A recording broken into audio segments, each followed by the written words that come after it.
Hello friends, நம்ம இப்போ பார்க்க போகிற டிஷ் வந்து காஞ்சிபுரம் இட்லி. இதை கோயில் இட்லின்னு சொல்லுவாங்க. ஃபர்ஸ்ட் நம்ம இதுக்கான இன்கிரீடியன்ஸ் என்னென்னன்றதை பார்ப்போம். இங்கே வந்து ஃபர்ஸ்ட் இட்லி அரிசி எடுத்திருக்காங்க, அதுக்கப்புறம் இது பச்சை அரிசி, இது வந்து உளுந்தம்பருப்பு எடுத்திருக்காங்க, இதில் வந்து வெந்தயமும் ஆட் பண்ணியிருக்காங்க. எவ்வளோ எடுத்திருக்கோன்ற அளவு பார்ப்போம்.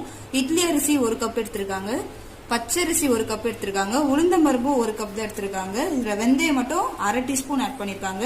இந்த எல்லாமே நம்ம எப்படி எடுத்திருக்கோம்னா இது ஈக்குவல் ரேஷியோஸ் தான் எடுத்திருக்கோம். மூணுமே 1 கப்னா 1 கப் தான் எடுக்கணும், எதுவுமே மாறக்கூடாது.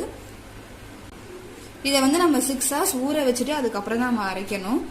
உளுந்தம்பருப்பு வந்து எப்பவுமே நம்ம இட்லி மாவு அரைக்கிற மாதிரி அரைச்சிக்கலாம்.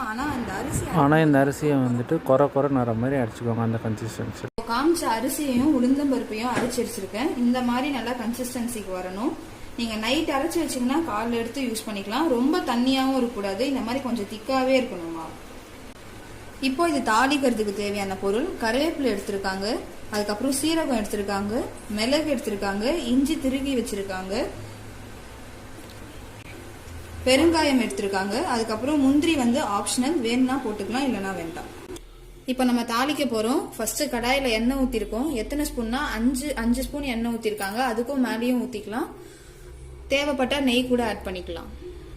ஃபர்ஸ்ட் முந்திரி ஆட் பண்றோம்.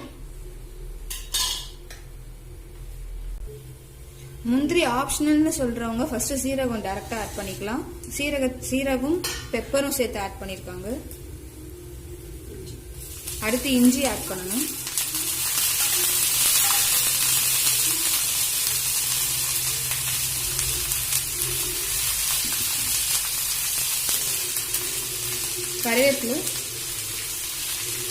கருவேப்பிலை போட்டு நல்லா வதக்குங்க.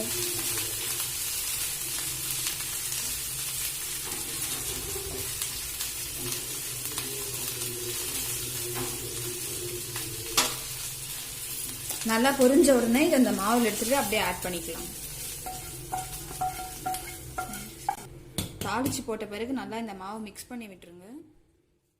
மறந்துட்டேன், மாவு வந்து நம்ம அரைச்ச பிறகு உப்பு போட்டு கரைச்சிடணும். இப்போ இந்த மாவு எடுத்து இந்த மாதிரி சில்வர் பாத்திரத்தில் ஊற்றி வச்சுக்கலாம். உங்க வீட்டில் என்னென்ன பாத்திரம் இருக்கோ, சின்ன சின்ன கிண்ணம் இல்லை கிளாஸஸ் கூட யூஸ் பண்ணிக்கலாம். நீங்க அது உள்ள நம்ம ஃபுல்லா நெய் அப்ளை பண்ணிருக்கோம். நெய் அப்ளை பண்ணிட்டு அந்த மாவு அதில் ஊற்றிடணும். இங்க அதுக்கப்புறமா இட்லி குண்டான் எடுத்திருக்கோம். அதுல வந்து தண்ணி ஊற்றி நல்லா ஒரு 10 நிமிஷம் கொதி வரணும். நல்லா கொதிச்ச பிறகுதான் இந்த பாத்திரத்தை அதுக்குள்ளேயே வைக்கணும். இப்போ தண்ணி நல்லா கொதிக்குது.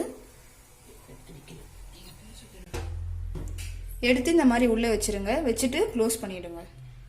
இது வேகிறதுக்கு 1/2 hour ஆகும். இல்லை நல்லா 1/2 hour செய்ய முடியாதுன்றவங்க இட்லி தட்டில் கூட ஊற்றி செஞ்சுக்கலாம்.